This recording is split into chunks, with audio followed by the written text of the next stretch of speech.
writers, agents, and publishers, for the first time since the Gutenberg Press, find themselves lost in a maze of mystery as technology alters the shape of the publishing industry. Searching for Answers is a group of writers throwing pop culture, writing, and publishing into a crucible of clarity, passion, and humor. This group is the Right Pack.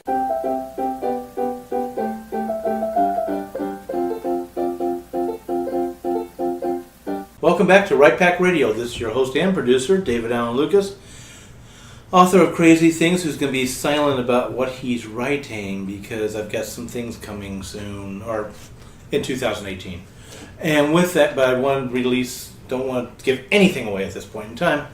Also doing voice acting work, and hopefully we'll have my demo out, hopefully by August, knock on wood.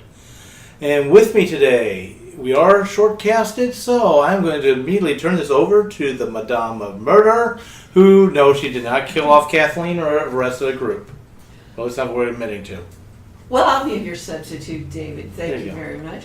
I'm Fedora Amos. I write Victorian whodunits like Jack the Ripper in St. Louis and Mayhem at Buffalo Bill's Wild West. I will be in Kansas City for the Writers' Conference, probably when this is going on. No, that'll be over. I'm sorry. Yeah, it'll be over with. Oh, well, I can't keep up with things. At any rate, I'm also president of Greater St. Louis Sisters in Crime. There we go. I'm George Soroy. I'm the president of the Missouri Writers Guild. I'm also an author of science fiction for the young adult reader, including Excelsior, Ever Upward, Part 2 of the Excelsior Journey, and the 5-part serial From Parts Unknown. I am also an audiobook narrator, and 2 of my books, the children's book Rumple Pimple and the fantasy the fantasy YA book Argentum, book 2 in the Pause Saga by Debbie Mamber-Kupfer, are available from Amazon right now.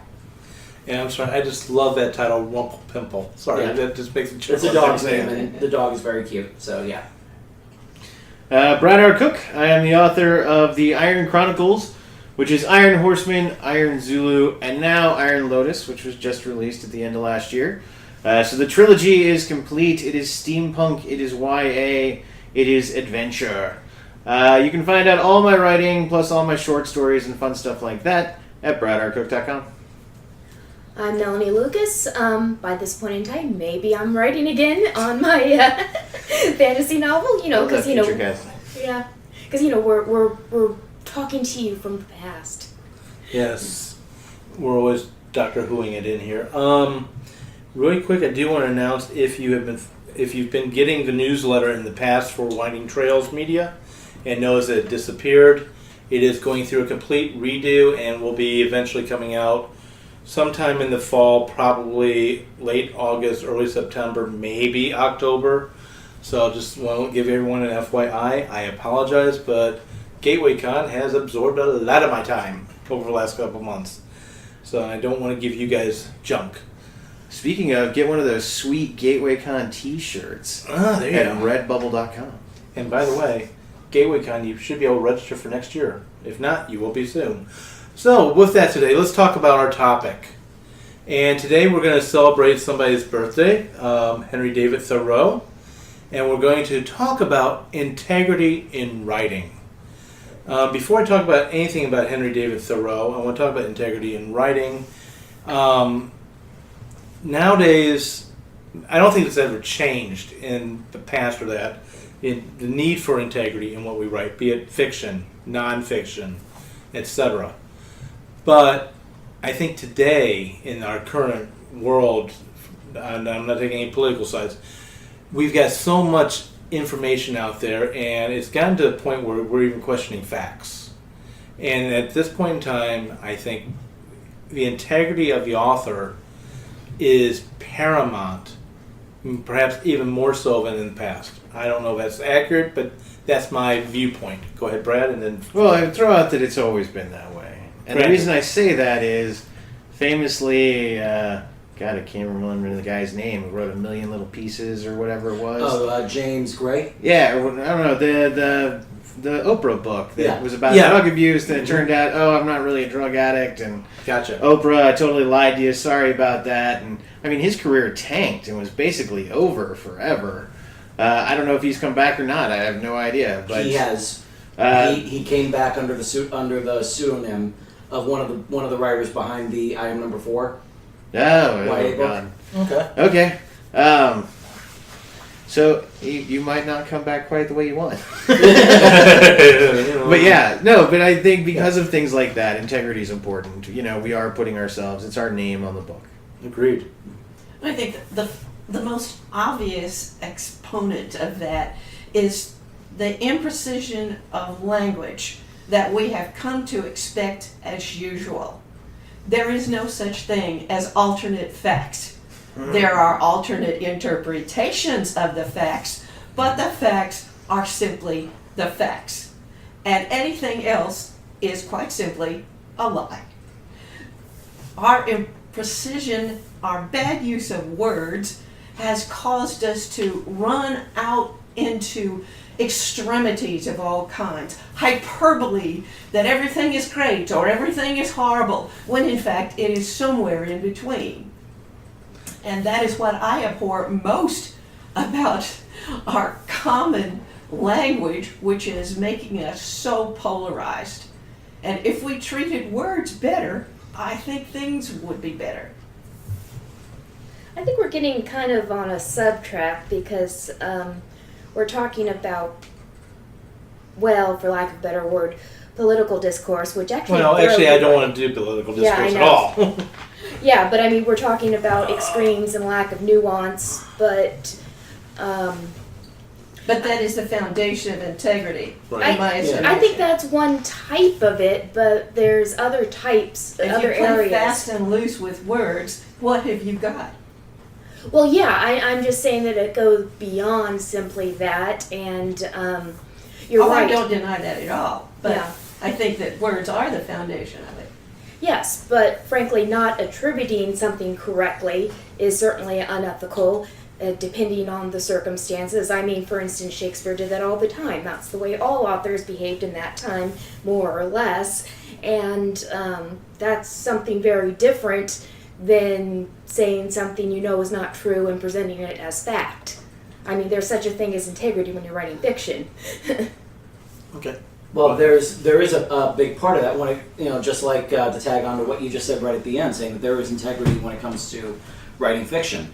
That actually kind of ties into like what we see in nonfiction, which is people that are coming up with their own interpretations of something that happened and then using that in like as like sort of background for their fiction, or talking about like how a character is able to do something when at the same time like it's something that they would have been able to interpret correctly if they had just done their research and taken a deeper look into what it is that they're writing. That to me is like a major element when it comes to integrity in fiction writing. You have to have some form of grounding, whatever it is you're writing. You can't just make up science, or history or anything like that. There has to be some form that you can take to run to some fact or like a correct procedure or something that you can take and run with when it comes to putting in something into fiction. Well, to quote Thoreau, to Thank get you. us back on that, the language of friendship is not in words, but in meanings. So words do have particular meanings. So yeah, just to throw it back in Thoreau. But something we are touching on here, and to not go political with it, is that having this sense of integrity in what you write is incredibly important. We've talked about own voices before. We've talked about knowing the subject matter that you are portraying. If you're doing something that has a stereotype attached to it, I've talked about asthmatics a ton. I was just watching something the other day, and there was an asthmatic in it. Can't think of it. Anyway, it was horrible though. I was like, But the point is that it's not authentic, and thus it loses a sense of integrity because it is not, true to the subject matter that it's trying to tell. And, whether that's knowing a teenager and knowing what a teenager actually cares about when you write YA, or if that's, knowing kind of like how to use fantasy to tell a story, not just to have elves running around. So let's talk a little bit about Henry David Thoreau, and then I'm going to toss it back out about integrity. Henry David Thoreau was born July 12, 1817, and he died May 6 of 1862. Like him or hate him, he was an essayist, a poet, a philosopher, abolitionist, naturalist, tax resister, development critic, surveyor, and historian. He did have let's just put it this way, he was a protester of his day. However, he also got to live the writer's life, to borrow Brad's off-the-mic terminology. So he actually did get to live a life like some of us would dream. He sat in a cabin on a lake and wrote all day. I mean, yes. That is literally my life's goal. And I'm going to pass on something. I don't think he meant this towards writers, but not necessarily meaning it couldn't be. This is a couple of quotes he has that I think actually applies to us. I don't know about everybody else, but I know when I'm sitting down working on stuff, and I don't mean just my writing. I mean, this whole entire working on the conference with Brad recently, it's amazing what all we're working on and what we're getting done, and yet have to ask yourself, what are you working towards? And that is not enough. His quote is, "It is not enough to be industrious. So are the ants." What are you industrious about? With our writing, what is our goal? Where are we going with it? How does that support, and how does our integrity in that support it? Brad, you talked about, I forgot his name already, but the guy who lied to Oprah. James Gray. Thank you. I knew the story, but I never knew his name. I was like, I don't know you. Don't care. And we've talked about how 50 Shades of Grey's author ended up in a plagiarism suit. And we've talked about some other authors who have ended up getting caught up into plagiarism and where their integrity has been called into play. Some have been able to rebuild, some have not. So that's one thing I want to talk about is, what are you industrious towards? How does that relate to your integrity?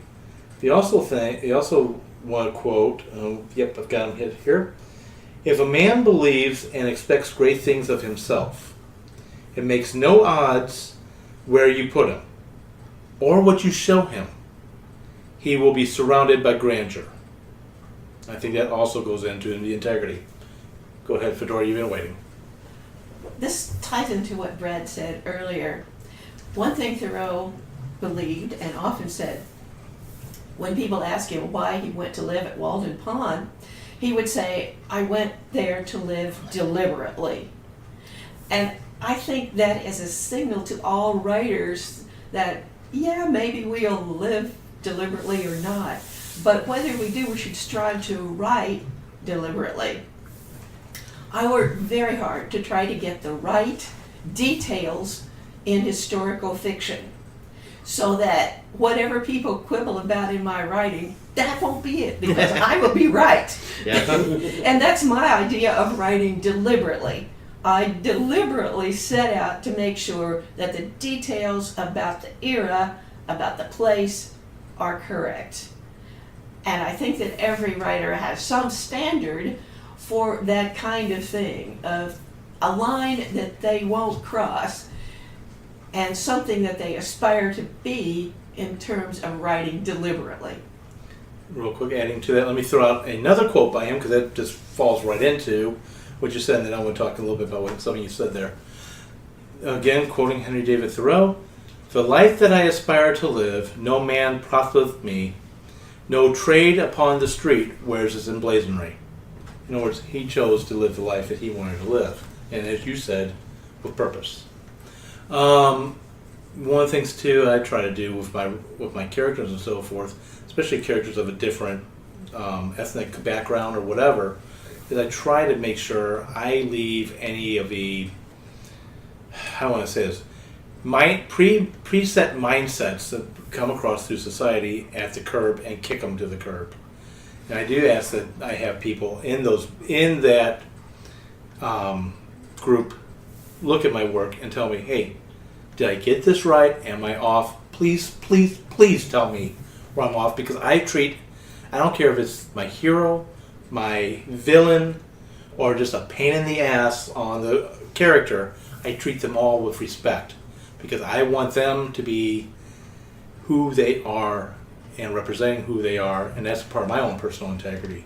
I don't want that perpetuate. I don't want sorry, I'm picking on Hollywood, but I can't think of a better phrase for it, Hollywood-isms to be perpetuated down the line. Go ahead, Brad. No, we don't. I mean, and if you are falling back on stereotypes and all of these isms and tropes and everything like that, you're not pushing yourself anywhere. Your writing is bland and boring and all of that. But if you are injecting or flipping or switching around or being true to what's being said, it's a much richer, deeper story. But I can't believe you didn't quote. Oh my goodness, she started it. You should have finished it. Well, fine. Finish it for me. The best. This is actually my favorite of the Thoreau quotes. I went to the woods because I wished to live deliberately, to front only the essentials, facts of life, and see if I could not learn what it had to teach, and not, when I came to die, discover that I had not lived. And I think there's no greater fear for an author. Mm-hmm. We spend a lot of time inside, doing a lot of writing and a lot of editing and a lot of reading. And so a big thing for us always to remember is to get out and live, and to strive to not just be locked within ourselves. I think one of the reasons why writers who actually produce books do this is so that we can share that. Everyone I know, yes, we all wish to make money off of writing because it's the profession we've chosen in this world. And we However, gotta eat, exactly, we got to eat and stuff like that. But everyone I know really just wants people to read their books, and to read and enjoy and get fulfillment from them, and and everything like that. So there's a component of that. And when you're writing from these kinds of places, when you're not like, oh, I'm just going to shove out this book because I know it can make me a couple $100 on Amazon next week, and you're like, okay, let's do that. What is it? The new one that's on Amazon are the fake books. Oh, yes. That are running around where they don't actually have anything in it. It's meant to get you to click on it, buy it, and then you flip through a couple of pages that might be just metadata and stuff like that, and then you get to the end, you've read it, they get the click that you've read it, and it goes right through, and you've wasted your money and all that kind of craziness like there. But if you're just doing these kinds of things like that, you're not a writer, you're a shyster, you're the snake oil salesman of today who's just using Amazon instead of a cart that goes across the United States. This is another way that we inject integrity, is that we actually do care about the words we use. Go ahead.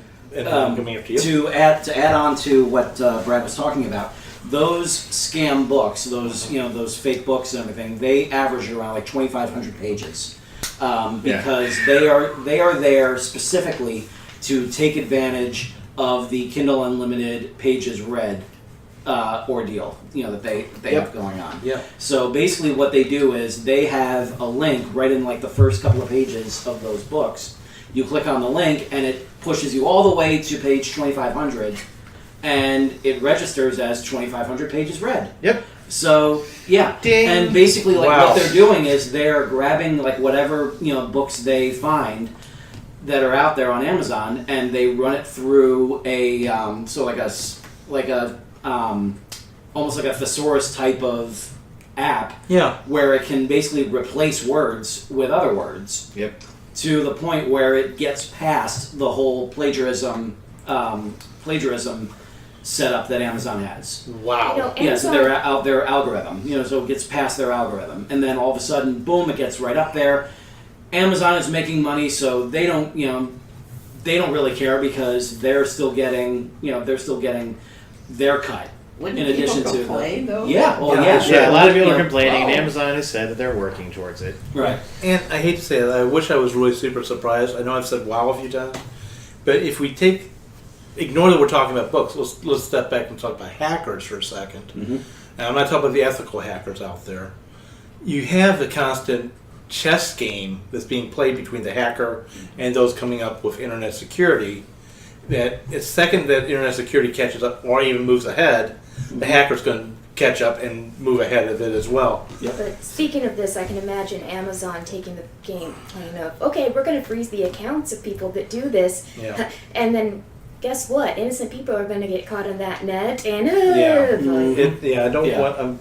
There might be times which we go, "Oh, Amazon, you're too big," but this is one of the things I don't envy them for. yeah. I do want to say a couple of things going back to Brad. I had it for you, then I let you go, and then I forgot the whole thing of Amazon. Let me do a quote by Thoreau that ties into what Brad said, and maybe I'll remember what I was going to say, and that is, "How vain is it to sit down and write when you have not stood up to live?" And actually, yes, I do remember what I was going to say. One of the things, for those who have got daytime, well, we call them daytime jobs, and who are trying to write, I don't know, back when I did do that, I found myself trapped and feeling very much afraid that I was never going to get anything written out there, anything published. And with that, do I want to make my writing? Sure. Hey, I spent hours and hours and hours working on it. I'll never see a full return, but I'd like to get a dime or two. I'll admit that. Never calculate your hours Yeah, I know. dollar per hour. Yeah, As a writer. you'll cry. You will cry. I make 2 cents an hour. Yeah. But I want to go with something Bob Baker, who, those who might be new to listening to this, we've had him on several podcasts in the past. Bob Baker is very much a do-it-yourself person, and he talks about marketing for writers, for musicians, and so forth. Go back in our archive of episodes, and you'll be able to see or listen to a couple episodes with him talk about marketing and empowering writers. His approach to marketing. Brad, as you put it a moment ago, a lot of these authors that are doing this stuff that you talked about on Amazon are snake oil sellers right now. They are the ones that give those type of salespeople sliminess. And a lot of authors are like, I don't want to, I want to sell my book, but I don't want to be involved in marketing because I feel like I'm being a snake oil person. Now, this is where I'm pulling in Bob Baker. You're not. If you are really trying to write something and trying to get it out there, you've done all the work to get it out there. Your book represents part of your integrity, part of who you are. If you were a good writer I'm talking about having a strong integrity, stop thinking of it as I am taking money from somebody for my book. Turn around. Think of it as you have shared something with them, and they've just exchanged some money for what you have shared. And that's really what you're doing out there. You're not being a snake oil person. I think there are 2 things that I can do for any reader of my novels, and the first is be honest about my storytelling, and therefore tell stories that are true, tell stories that are real, tell stories that feel real, and then twist them up so that they're all steampunky. Mm-hmm. And then the other thing is to know that I am imparting value to my reader. That I know when you hand over your money to me or hand it over to a bookstore or buy it off Amazon or however you get my book, I already know that there is a value for you in reading it. You're going to have a good time. You're going to enjoy it. I think it's a pretty good book, so, I know it's not, 2,500 words of gibberish that's just there for clickbait.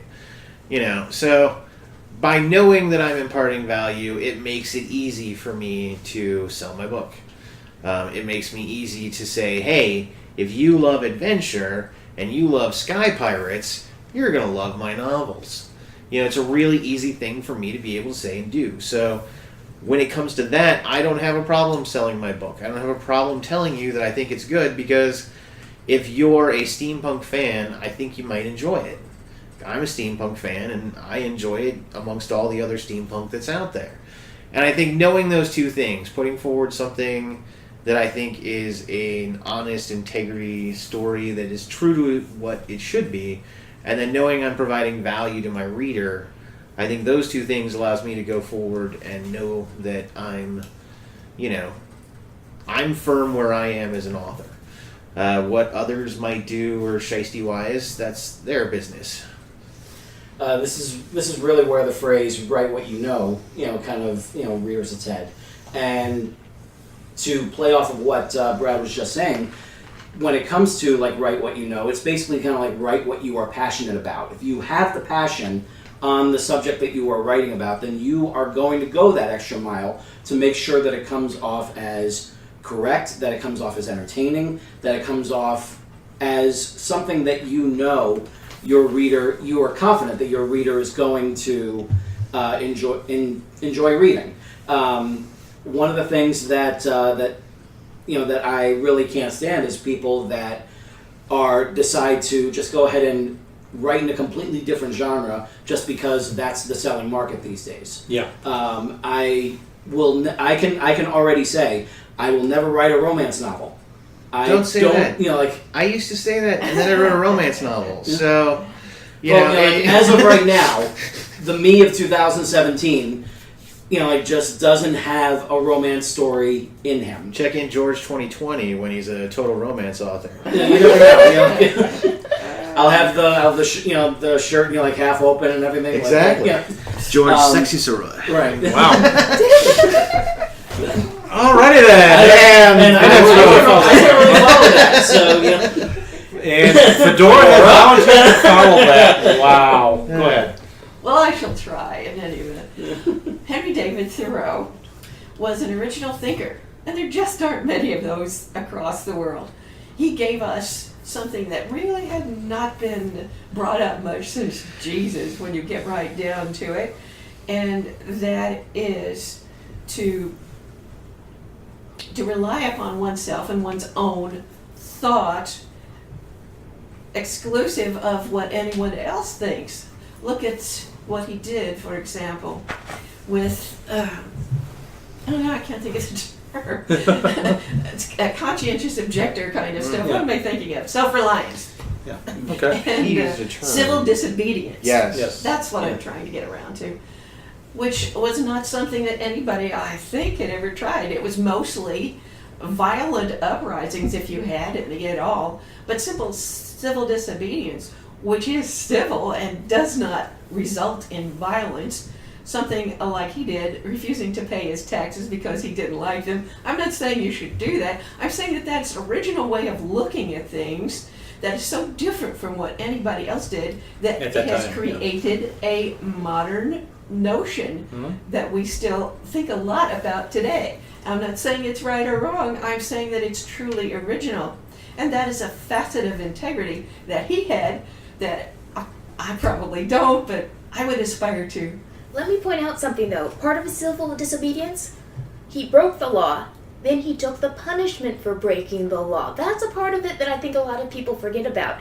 When you commit an act of civil disobedience, you take the act knowing that you'll get arrested and you are guilty, so you may be found guilty, so you may be sent to prison for breaking the law.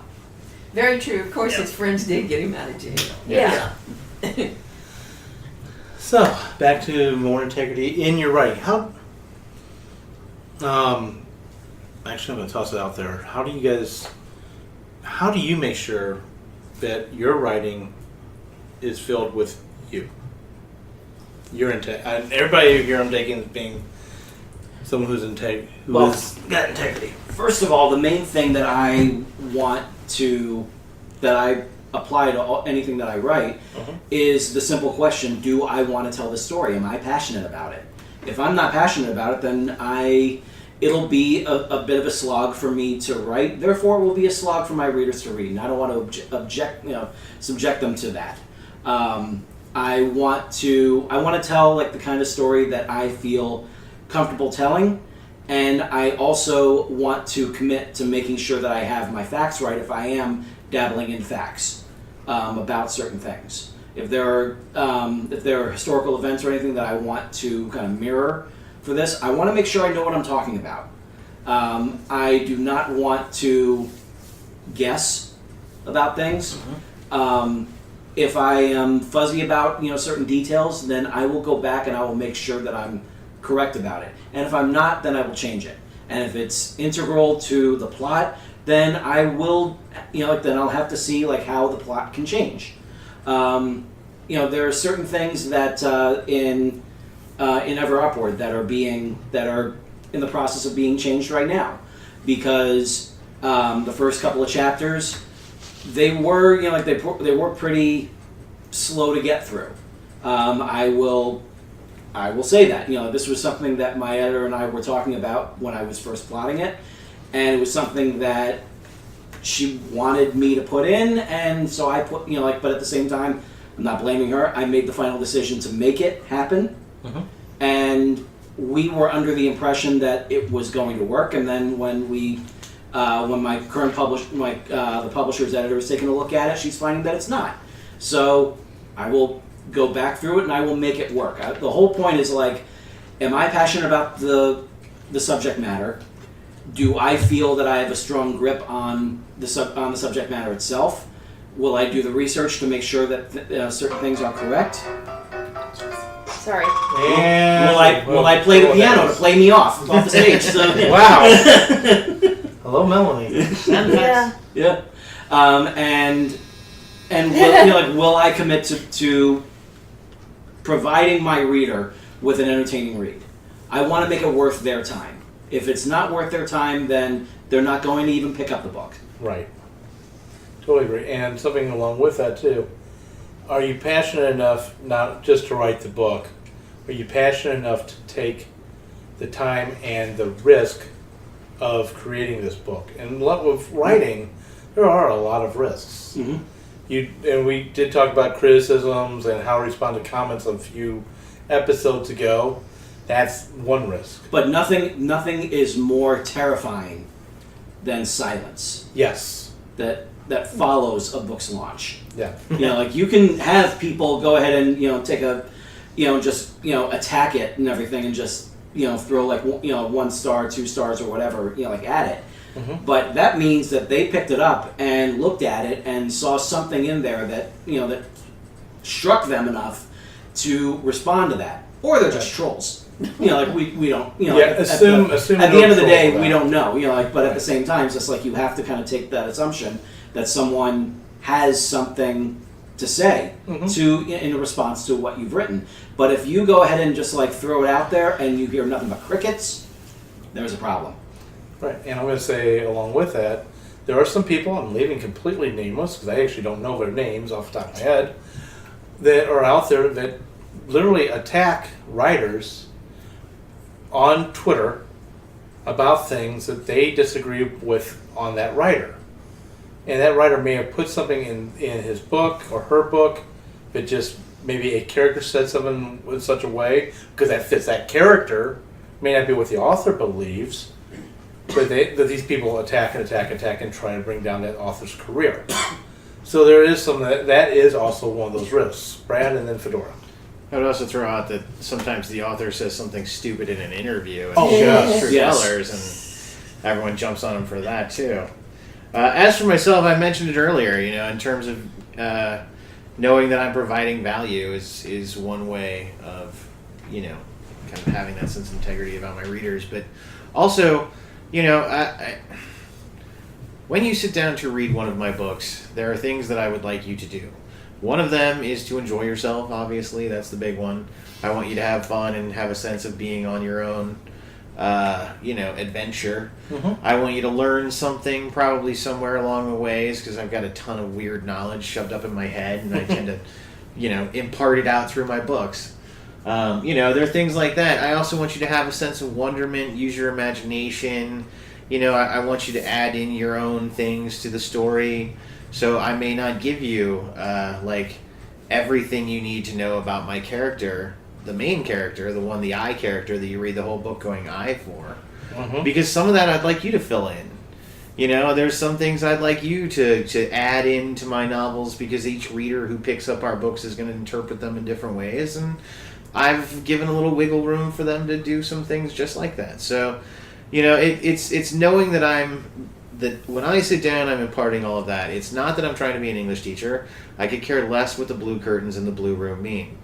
But what I want to make sure is that when you're sitting there, yes, you get some really cool tidbits out of the writing and stuff like that, because I think everybody needs plot twists and, Sure. fun red herrings to chase down and everything like that.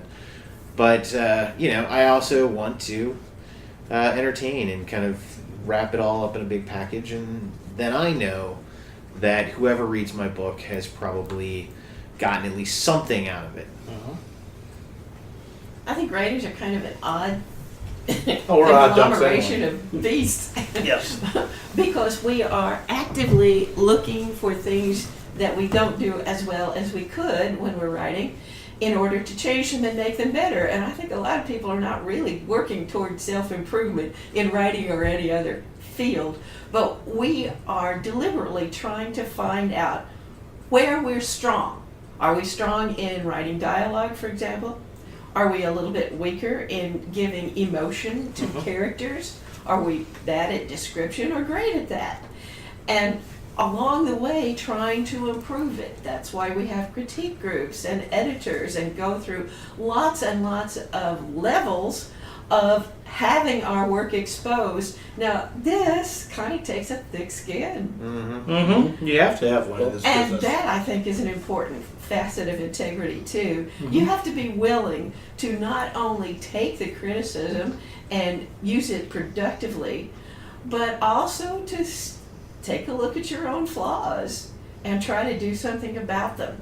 And that takes guts. Mm-hmm. And let's face it, when you do this, I don't care if you're a brand new writer or if you are of the James Patterson, Stephen King level of being of publication.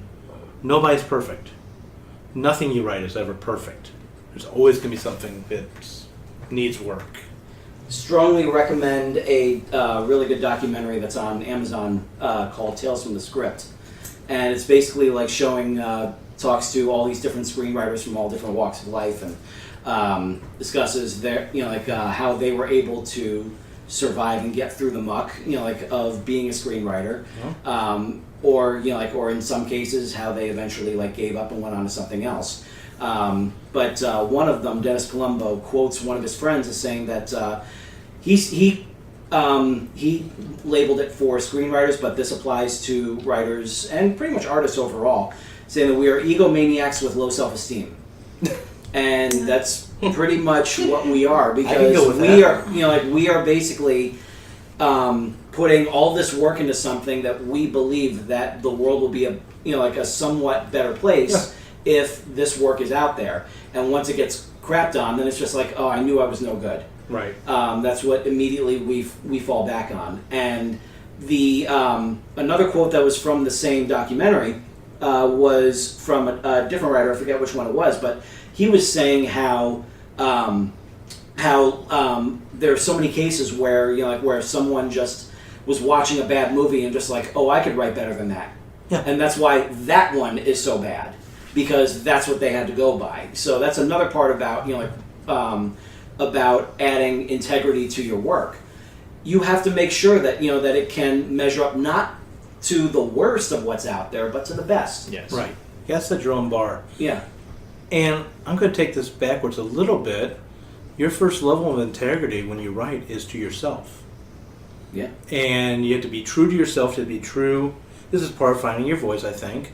You have to be able to know, not so much write what you know, write what is you. And that's one of the things I've had. Okay, I've talked about keeping my characters and treating them with respect.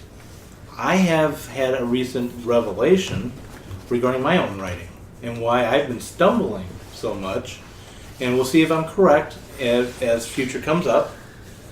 But I was doing some reflection and I remembered a conversation I had with a beta reader some time ago. Now, at this time I had written a vampire novel. And no, it's not going to see the light of day, no pun intended. It's just not the right time for it. But I remembered the conversation he had with me. He says, "Wow, I miss reading because at this time I went on hiatus, dealing with the things I had to deal with." He goes, "I really miss what you were writing. It was like vampires meets X-Files meets," and it's like, yeah, I forgot that. I have been so focused on making sure everything's accurate by science that I forgot. I used to play with the fringe of that concept. Why have I stopped? And as soon as I had done that, then things started clicking into place. I think I agree with you that one needs to know one's own attitude toward things, and especially one's core story. I find that everything I write pretty much is talking about women and their place in the world, and how difficult it has always been for women and persons, minorities, to find a place in the world that they like better than the one they currently have.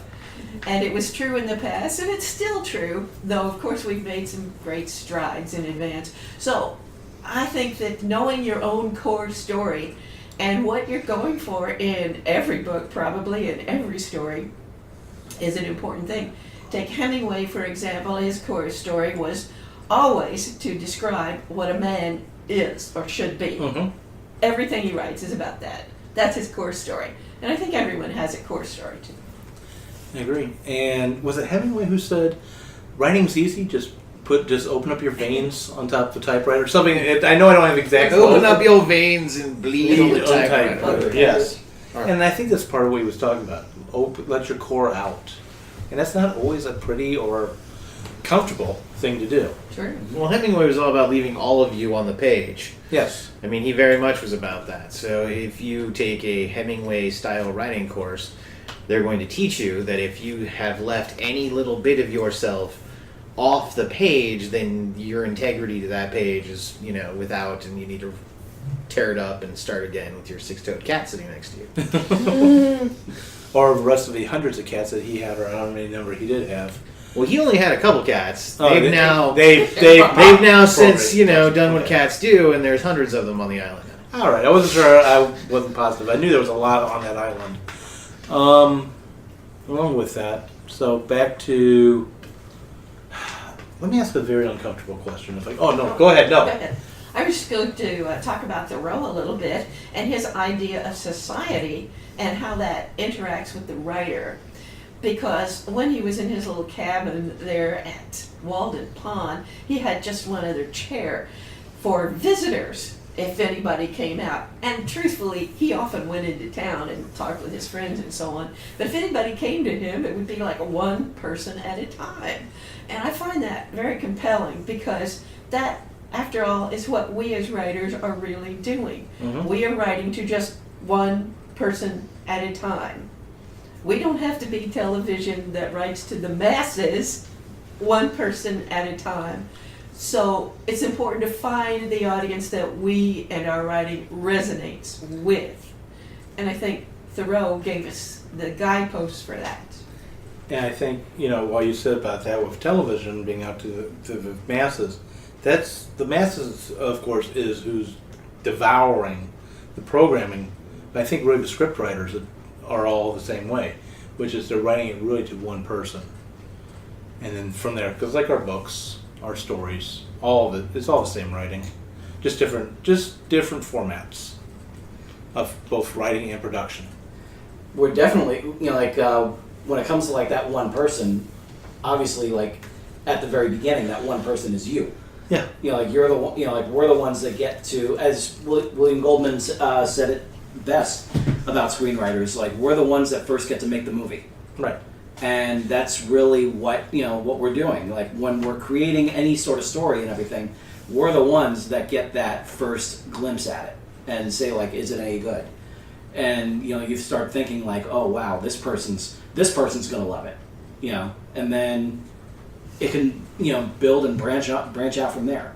That's when you got something.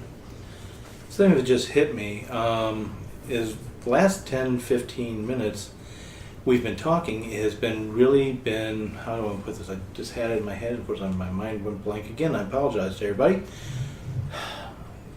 This is why I don't care how many different articles you look at, how many different books on writing you look at, and so forth. You've got some writers who go out there looking for a set formula to a story. Mm-hmm. If you're really writing from your core and your integrity, there's no real set formula. I mean, you might develop a formula for yourself, but there's no set formula that you can take off the shelf and say, this is how I should write this novel. And yes, I too will be making hundreds of thousands of dollars like someone else. You gotta be true to yourself. Go ahead. If there's a formula, that'd be really cool to know, though. Yeah. Some people have them. No. Like, there are formulas. There are a ton of formulas yes. out there, and you can write to them. But I would honestly say that if you're writing just to a formula, then you've probably lost a little bit of the integrity of your own story that you're trying to tell, because you're not actually telling your own story. You're inputting things into a preset, outline template. Right. But that is actually a great way of storytelling. I have been studying the series and the template series for a couple of months now, and it is a really interesting way of being able to tell multiple stories, a ton of stories. Mm-hmm. Something that you want to do a lot of, not one novel or something like that. So there is that, and people have formulaic books all the time, and when we all know exactly the way like a Jean Le Carre novel is going to go, or my favorite, the Clive Cussler novels. I mean, those things are almost completely formulaic. Yeah, it's basically like find boat and bring boat up, and problem with boat. Dang, somebody wants to steal my boat. And I mean, Clive Cussler will show up somewhere like Stan Lee in a Marvel movie. You'll be there briefly. Those are the novel ones I've read. So, these it's just the way it is, but, it's definitely a way of writing. But Earl Stanley Gardner had a 9-step process, which I've stopped blogging for a long time, but I wrote some articles on that. So go to the writerslens.com, type in Gardner. That should be able to pull up everything I talked about with his stuff, and who's not James Gardner. James Gardner was a actor and driver. Earl Stanley Gardner, the author of Perry Mason and lots of other mystery stories. Also, just to say, the template could also be something that does apply to you. Like if you found yourself responding to other stories that have that same sort of template, and it's something that you're comfortable with, something you're passionate about, and something you can kind of put your own in on. My own personal template of choice is Campbell's Hero's Journey. That's something that I have responded to like a lot of different stories throughout my years that utilize that template, and there are a lot, like in all different formats that are out there.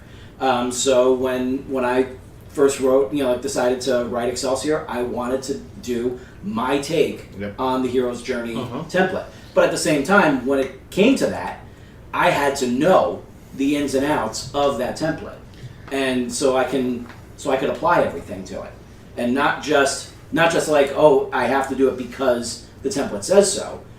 I had to know what I was doing, and which is basically like what the very core of writing with integrity is. You got to know what you're doing. Yeah. If you don't know what you're doing, then why are you doing it? Exactly. We're all craftsmen, and craftswomen. The term is craftspersons. Craftspersons. We're all craftsmen. Craftspeople. We're all artists. We're all crafty. Yeah. We are always building something. If you want to compare it to painting, actually, I like to compare it to sculptures. We've got something in front of us. We're chiseling it out of the marble, and we're setting it free. We're setting it free. But some important exactly. artists have said that's what they do from the marble. Set it free. You set it free, and it's I don't know. I was going somewhere now. I'm sorry. That's all right. So, any last words on integrity in writing? Go for it. Yeah, do the work. Yeah. That is, read your own stuff and say, is this as good as I can make it? Yeah. And if it's not, then do something about that. Don't be lazy. Be willing to do the work, whatever it takes, and however long it takes. And Thoreau's beard game is strong. Yep. The man had a good beard. And on that note, anybody else got anything? Well, they would not understand that if they don't know that. I also have a rock in the beard right now. Yeah, I've talked about my editing beards before. Yes. This is kind of a gateway con beard. Yeah, that's a whole other story. Well, on that note, tune in next week for yet another interesting topic in the writing industry. Thank you for listening. Take care. Did you know that Right Pack Radio has an international audience? How would you like to reach that audience in regards to your books, your book services, your author services, or more? Go to www.windingtrailsmedia.com and look under advertising for more information.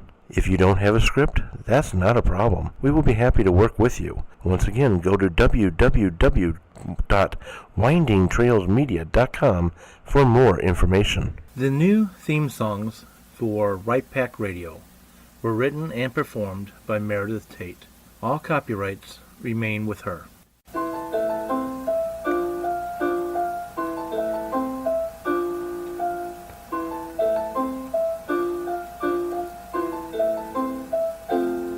Writers, agents, and publishers, for the first time since the Gutenberg Press, find themselves lost in a maze of mystery as technology alters the shape of the publishing industry. Searching for Answers is a group of writers throwing pop culture, writing, and publishing into a crucible of clarity, passion, and humor. This group is the Right Pack.